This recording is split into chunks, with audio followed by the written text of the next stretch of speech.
Oficialmente, o Espiritismo brasileiro é uma adaptação local da doutrina de Allan Kardec, apenas temperada com as tradições da religiosidade brasileira. Essa visão, todavia, está errada. A realidade mostra que o Espiritismo brasileiro nem de longe reflete o pensamento original de Kardec, preferindo rumar para um catolicismo que, gradualmente, passou a adotar ideias medievais, como as defendidas pela teologia do sofrimento, corrente da Igreja Católica surgida na Idade Média que defendia a desgraça humana como atalho para a purificação da alma. O Espiritismo brasileiro sempre atuou em proximidade com a Igreja Católica.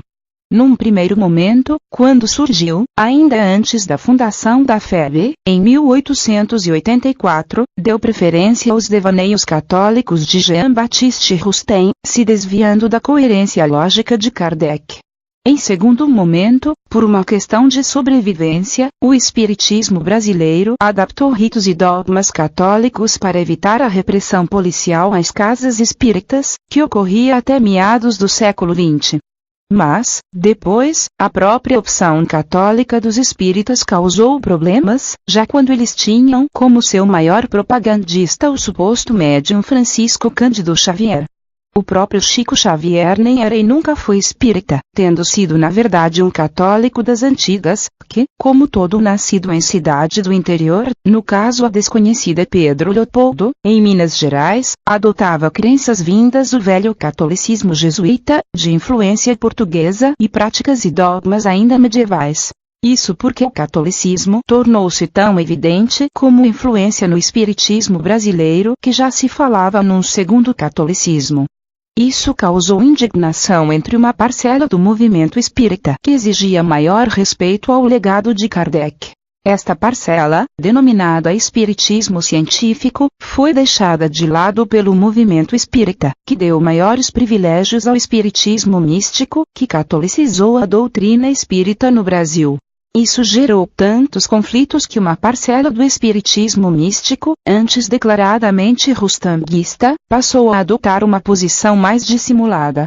Era um esforço tendencioso de alguns espíritas místicos, inclusive os médiuns, de tentar agradar os científicos, que denunciaram a corrupção da cúpula da FEB, durante o poder centralizado de Antônio Vantuil de Freitas, presidente da entidade.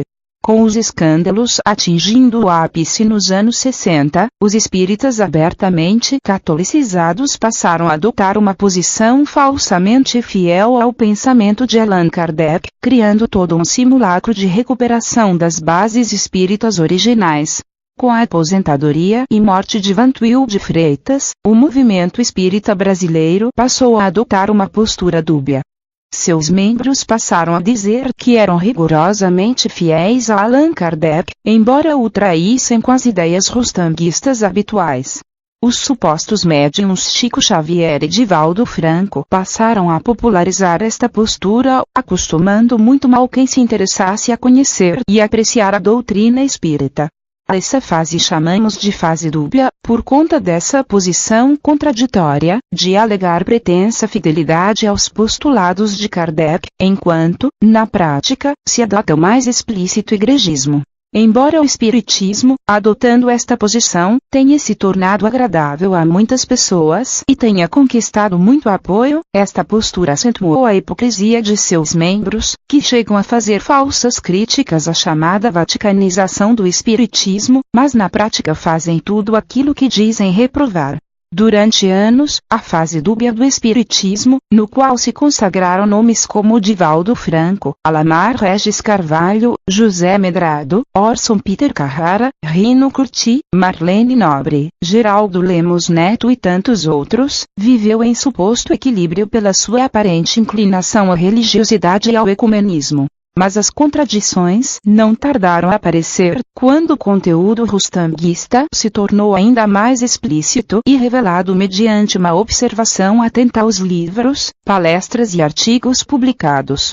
Muitas das ideias difundidas por estes espíritas supostamente fiéis a Kardec, além das ideias de Chico Xavier apreciadas nesta fase, contradizem, de maneira comprovada, aos ensinamentos kardecianos, o que torna a situação bastante preocupante. Afinal, o espiritismo brasileiro ensina os postulados de Kardec de forma equivocada e isso é terrível, porque o que se consagra na opinião pública não é o espiritismo original trazido pelo pedagogo francês, mas uma forma deturpada e catolicizada, de raízes baseadas no pensamento do deturpador Rustem. Cabe, portanto, denunciarmos a fase dúbia do movimento espírita e enumerar as suas graves contradições, para que o verdadeiro respeito a Allan Kardec seja exercido e não apenas se limite à falácia demagógica e bajulatória ao legado e à pessoa do codificador.